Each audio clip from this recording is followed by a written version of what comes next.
Pemirsa, Anda menyaksikan Presiden Corner spesial 3 tahun pemerintahan Jokowi Ma'ruf Amin bersama saya Zilvia Iskandar. Dalam kesempatan ini saya sudah bersama dengan Menteri Lingkungan Hidup dan Kehutanan Republik Indonesia, Ibu Siti Nurbaya Bakar. Ibu, apa kabar? Baik, terima kasih. Senang sekali Ibu bisa ketemu di sini, di tempat yang seperti ini.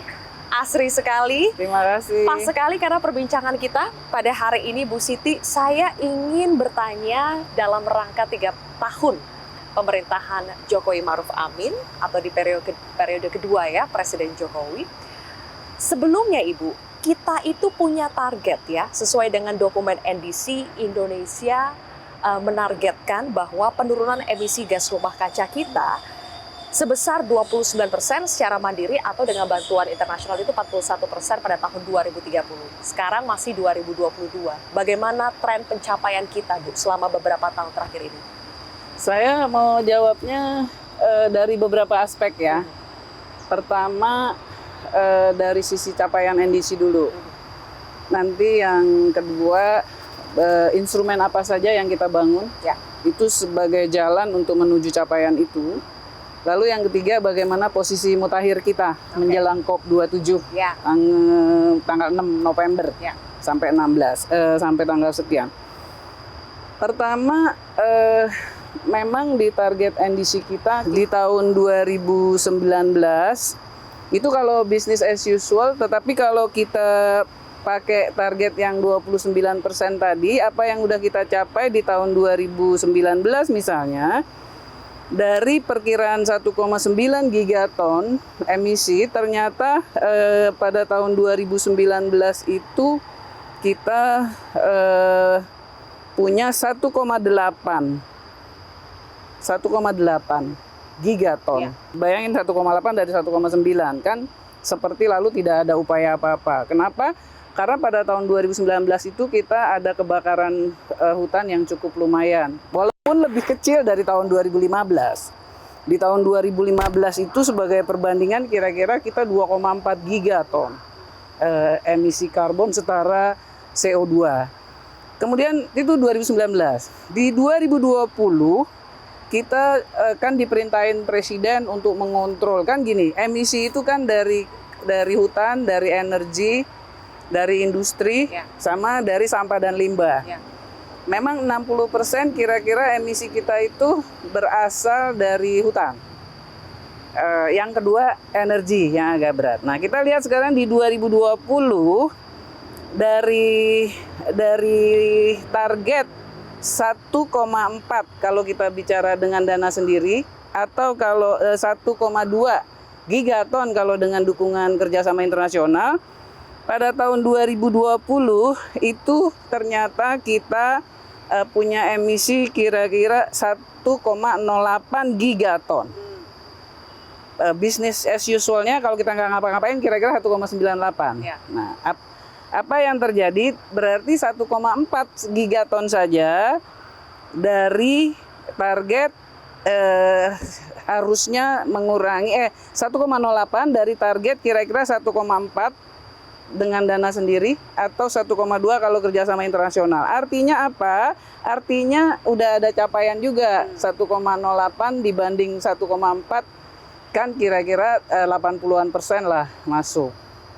Artinya apa? Pada tahun ini, pada tahun 2020 kebakaran hutan kita itu lebih rendah dari tahun 2019. Jadi kalau dilihat datanya ya, kebakaran hutan itu cukup lumayan emisinya. Jadi tahun 2019 kebakarannya 1,6 juta.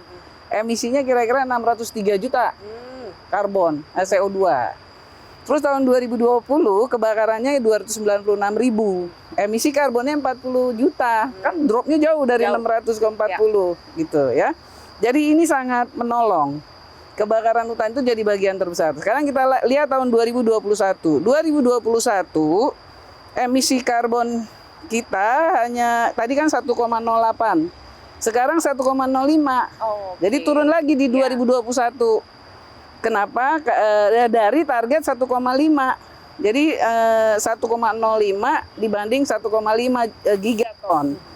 atau kalau biaya sendiri. Tapi kalau dengan dukungan internasional kira-kira 1,3. Tapi kita udah bisa mencapai 1,05. Ya. Berarti kan keren tuh. Ada progres lagi dibandingkan tahun sebelumnya. Ternyata 2021 kebakarannya agak naik sedikit. Lebih panas kan tahun lalu daripada tahun sebelumnya. Yaitu kalau tahun lalu emisinya tahun 2020 kira-kira 40 juta ton. Tahun 2021 kira-kira 45 juta ton. Tapi 40-45 nih kira-kira masih inilah ya, landai lah, naiknya landai. Kita kerja keras terus dengan kontrol segala macam di upayanya kehutanan. Ada rehabilitasi hutan, ada segala macam. Kemudian pada tahun 2022 sekarang ini itu diperkirakan akan turun banyak. Sampai dengan bulan September akhir itu diperkirakan hanya 185.000 hektar yang kebakaran. Oke. Kan memang agak basah ya 2022 ya. Di samping usaha-usaha pemerintahnya juga sangat keras, itu kira-kira emisinya 21,9 juta ton karbon dari kebakaran hutan. Jadi kalau lihat angka-angkanya, maka faktor kebakaran hutan itu pengaruhnya sangat besar. Terbesar kamu? Ya, terbesar.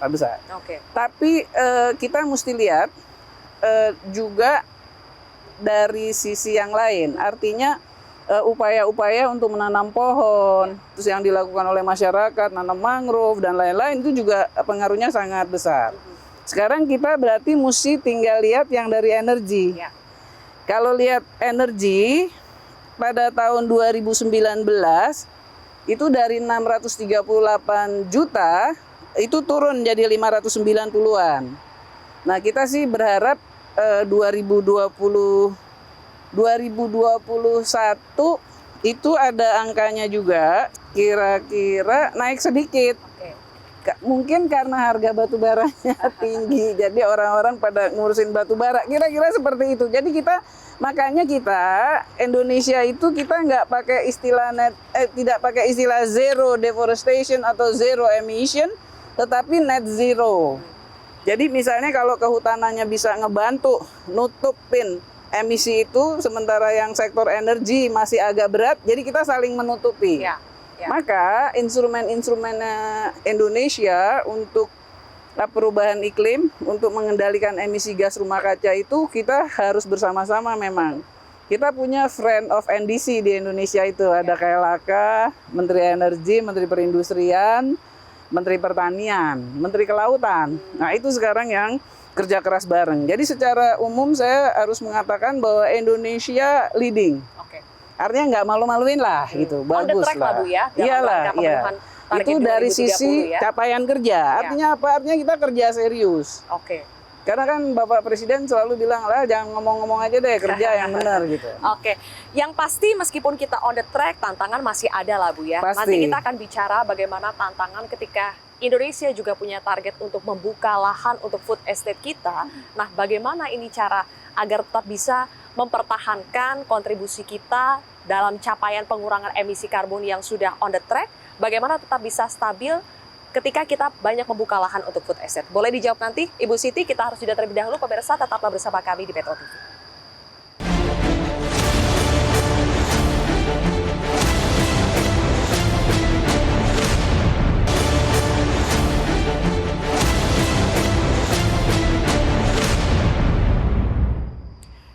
Pemirsa, kembali lagi dalam Presiden Corner spesial 3 tahun pemerintahan Jokowi Maruf Amin, masih bersama dengan Menteri Lingkungan Hidup dan Kehutanan Republik Indonesia, Ibu Siti Nurbaya Bakar.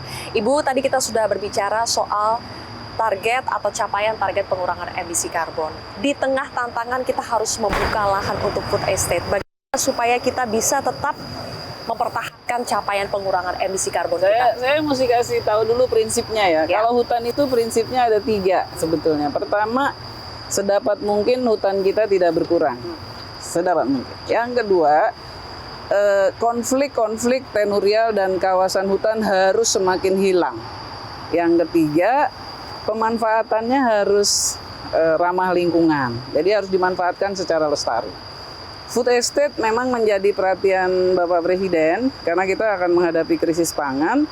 Oleh karena itu yang dari konteks kehutanan, maka langkah pertamanya adalah kajian lingkungan hidup strategis. Bagaimana secara strategis menurut konteks lingkungan, food estate ini bisa dijalankan. Jadi sebetulnya justru di KLHK lah kontrolnya, mana yang bisa, mana yang enggak, itu pada konteks itu tadi, bahwa hutan digunakan secara lestari. Yang sedang dikembangkan kan food estate di Kalimantan Tengah, sudah dibahas kemungkinan 6.000 yang sudah jelas-jelas di areal aluvium ataupun gambut yang sangat tipis. Karena beda antara sedikit bedanya antara aluvium dengan tanah-tanah aluvial dengan yang gambut tipis di daerah Pulang Pisau, Kapuas dan sebagainya. Di situ diproyeksikan kira-kira 6.000 hektar, tapi ini agak di luar hutan sebetulnya. Teman gambutnya tetap kita kontrol. Kemudian kemungkinan bisa dilihat dan sedang dipelajari dan sedang didalami hanya hutan-hutan yang dapat dikonversi yang bisa dipakai. Nanti kita lihat apakah bisa mencapai 20.000 hektar misalnya. Itu yang sedang dilakukan. Maka tetap harus dikontrol. Instrumen kontrolnya banyak, ada kajian lingkungan hidup strategis, nanti AMDAL-nya dan sebagainya dan sebagainya. Selain di Kalteng, di Sumatera Utara sekarang yang sudah dilakukan itu juga masih di luar hutan, dilakukan oleh Menteri Pertanian dan juga nanti BUMN dan Pertanian, BUMN dan Pemda itu diproyeksikannya sebetulnya 30 ribuan, tapi kelihatannya sampai dengan sekarang mungkin hanya kira-kira 3 ribuan atau bisa sampai 6-7 ribu lah gitu. Itu pun belum ya, masih kita kontrol betul dengan prinsip itu tadi, hanya hutan-hutan yang vegetasinya memungkinkan atau sudah kurang vegetasinya atau istilahnya tutupan lahannya sudah tidak berfungsi hutan. Jadi seperti itu. Nah, satu lagi yang sedang dipelajari adalah di di Merauke, Mapi dan di sekitar itu pun juga sedang terus didalami. Selain itu yang kita tawarkan dalam konteks kesediaan pangan itu adalah hutan sosial. Hutan sosial dari yang ada 5, sekian juta hektar, hampir 5,1 juta hektar, itu kira-kira 850 ribuan itu sebetulnya di dalam pelaksanaannya oleh masyarakat kan 5, sekian juta itu kira-kira kelompok taninya 7.600-an, 7.700 lah, dengan jumlah KKR-nya 1,13 juta.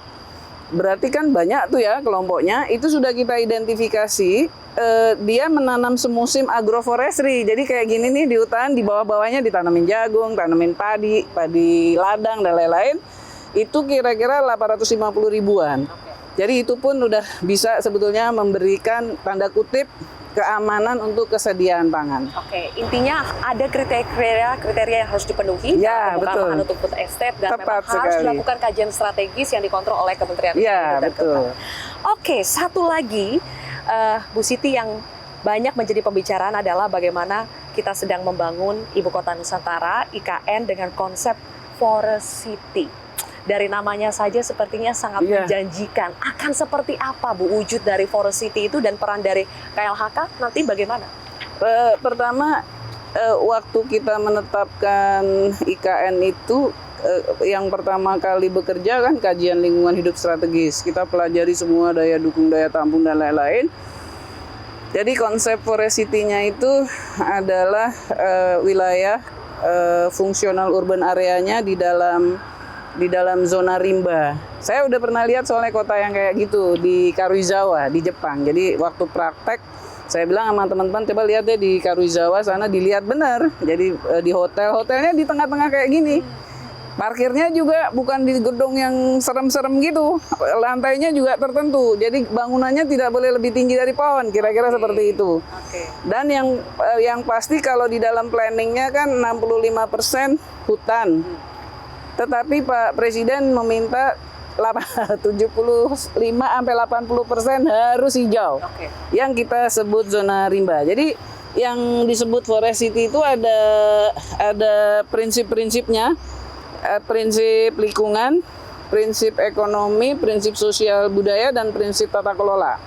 Prinsip lingkungan itu misalnya konservasi sumber daya alam dan hutan, kelestariannya harus dijaga. Berarti infrastrukturnya hijau, pola fungsional urban utilitiesnya, jadi sarana-sarana perkotaannya harus sirkular ekonomi, misalnya nggak boleh main sembarangan. Kan Pak Presiden juga udah ngomong bahwa mobilnya mesti electric vehicles dan lain-lain kayak gitu. Kemudian sumber daya airnya juga jadi atensi, harus terpadu, nggak boleh terbuang, karena konsep Forest City itu harus hemat energi dan hemat air, itu yang paling penting, dan circular ekonomi. Kemudian aman dari ancaman bencana dan dampak. Kemudian kalau dari ekonomi pasti ekonomi hijau dan menjaga biodiversity. Kalau dari sisi budaya pasti masyarakat lokalnya harus terlibat. Kemudian ada nilai historis yang dijaga, ada identitas peradaban yang dipelihara begitu di situ, budayanya dan lain-lain. Lalu dari dimensi tata kelolanya itu misalnya ya harus terintegrasi dalam penataan fungsi, kemudian dia responsif, memiliki ketahanan, dan juga stakeholders yang aktif. Tantangannya luar biasa, Iya. karena mendengarkannya saja, wah ini kayaknya kalau betul-betul bisa Kalau terimplementasi. jadi sih keren, dan yang Keren konkret sekali. yang konkret saya mesti sampaikan nih, dari aspek kehutanan, kita akan mengembalikan hutan tropika basah Kalimantan. Itu asli di dunia, kayaknya yang paling keren ya di Kalimantan itu. Nah, untuk mewujudkan itu, Ibu, KLHK pastinya tidak bisa sendiri ya. Harus lintas kementerian, lembaga itu saling berkoordinasi, saling bekerja sama dengan baik. Tapi peran KLHK untuk bisa mengkoordinasikan semua itu agar semua kementerian lembaga bisa bersinergi seperti apa, Bu? Itu kalau itu sih instrumen-instrumen regulasinya kuat sih. Di zaman Pak Presiden ini sistem dan regulasinya rata-rata udah kuat dan duduk. Kalau mau investasi misalnya, tapi investasi yang harus hijau, itu sudah ada sebenarnya di Undang-Undang CK-nya. Dimudahkan, tapi juga aspek lingkungannya ketat. Jadi mudah dalam birokrasi, tapi ketat dalam prinsip. Kira-kira begitu-begitu tuh itu sudah diatur. Jadi sudah ada. Job desk masing-masing juga sudah diatur. Sudah. Jadi semua pasti akan taat ke situ. Kalau enggak kan berarti melanggar undang-undang. Jadi Menarik sekali mendengar ya, Bu Siti. Tersisa 2 tahun lagi pemerintahan Jokowi Ma'ruf Amin. Ya mudah-mudahan makin baik sistemnya. Semakin baik, semakin terrealisasi, terimplementasi semua target-target yang kita canangkan ya Ibu. Iya, dan makasih. semua KLHK juga terus berkontribusi. Terima Amin. kasih Terima Ibu kasih Siti Nurbaya Bakar Saya sudah terima kasih bergabung bersama banyak. kami. Terima kasih banget, terima kasih semuanya. Pemirsa, demikianlah President's Corner spesial 3 tahun pemerintahan Jokowi Ma'ruf Amin bersama saya Zilvia Iskandar. Terima kasih telah menyaksikan President's Corner. Tetaplah bersama kami di Metro TV. Metro TV,